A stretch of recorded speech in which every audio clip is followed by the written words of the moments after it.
Hey everybody, it's Rebecca at Balance You Clinic, and I'm just here today. I want to do just a quick little video on how to foam roll for low back pain.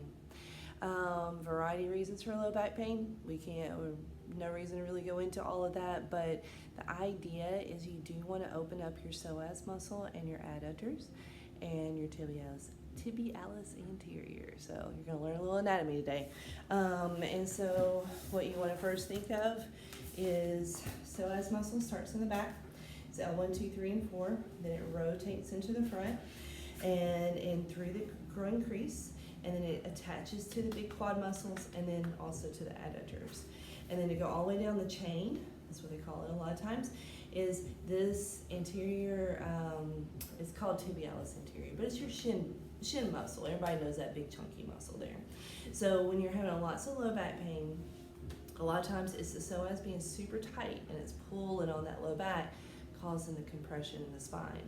So let's see if we can open that up, and so we'll start. So here's the crease. So now you just put your weight on the crease of the groin, and then what you're wanting to do is shift back and forth. So you can just like use your body weight. You're like, whew, that's tight. Okay, you can just hang right there. Gosh, you can't see me. Now, what do I move out here? There. All right. And so you want to get the foam roll. Doesn't really matter how fancy or not fancy it is. Just a foam roll, and then place right on top of your hip bone, or right below your hip bone, and it's right where it's really tight, right at that little edge. And then if you'd like, you can even just let your body weight weigh on it, and just feel that, and then flexing, rolling back and forth. So if you think about the muscle, it's going down this way, so we're doing the opposite direction. And then once you feel that, you're like, oh, that feels a little bit better, a little bit easier. And then you'll get to, you'll inch it forward. And you're like, oh, that's tight. So let's hang right there. So allow the knee to relax. You can pivot back and forth. And then do so again. And then you want to get to about 2 inches above your knee, because you don't want to get down below that. That's another muscle that if you roll that out a whole bunch, you can actually destabilize the knee, so it doesn't feel good. So we don't want to do that. Next one, adductors, inner thigh muscles. This is one I always say you want to kind of do all by yourself, because it feels a little weird in the different positions that you have to get in. But just allowing your weight to weigh down on that foam roll, and then you can start to inch it down just a little bit, pivot, extend if you like, pivot the foot, whatever feels really good. Okay, that's a relative term, really good, but what you're trying to do is see where you can get to a point where it's less intense and it's just softening up a little bit, and then you're able to go with that.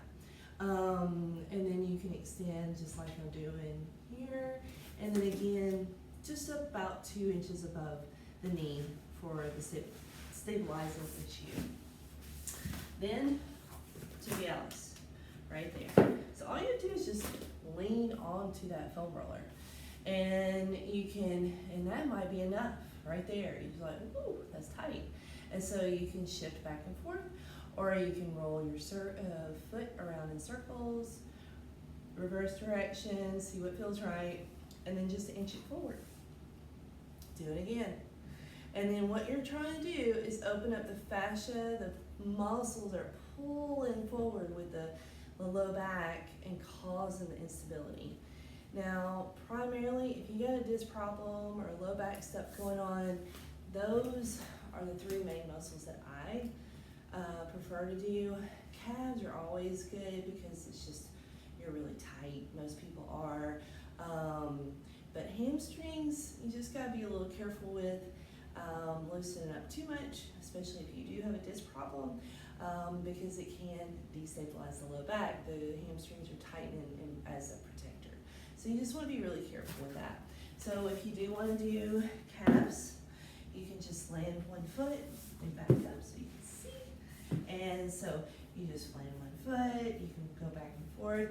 You can add extra weight by using your other foot. But again, it's not like this race to go foam roll up and down the muscle. It's more like you find a tight point and then you kind of shimmy with it and allow the fascia to release, and then the muscles will eventually relax. But you can go all the way up to your almost to like right at that insertion, right up below the the back part of the knee. And you can kind of do it that way. And then if you want to do hamstring, just get all the way up underneath the gluteal fold, they call it, little divot, and then just rocking back and forth, getting back and forth. Now, with the hamstring, you can kind of roll because of just the shape of the muscles and such, and it's a little harder to get as much weight, so I find that rolling up and down the hamstrings is usually pretty good, but when you want to get real detailed into the psoas, it needs to take some time. So if you can, when your back is a little bit flared up, maybe say 10 to 15 minutes, and then that's per day, so you could do it in the morning, at night if it's really bothering you. If you're a runner, do it after you run, kind of, especially when the muscles are still hot, you might be able to get a little bit more movement. So, all right, I hope this video helps. I've been meaning to do this forever, so hopefully this is helpful to you. And of course, if you have any questions, always call Clinic. Balance U Clinic, 865-888-5342. All right, thank you. Bye.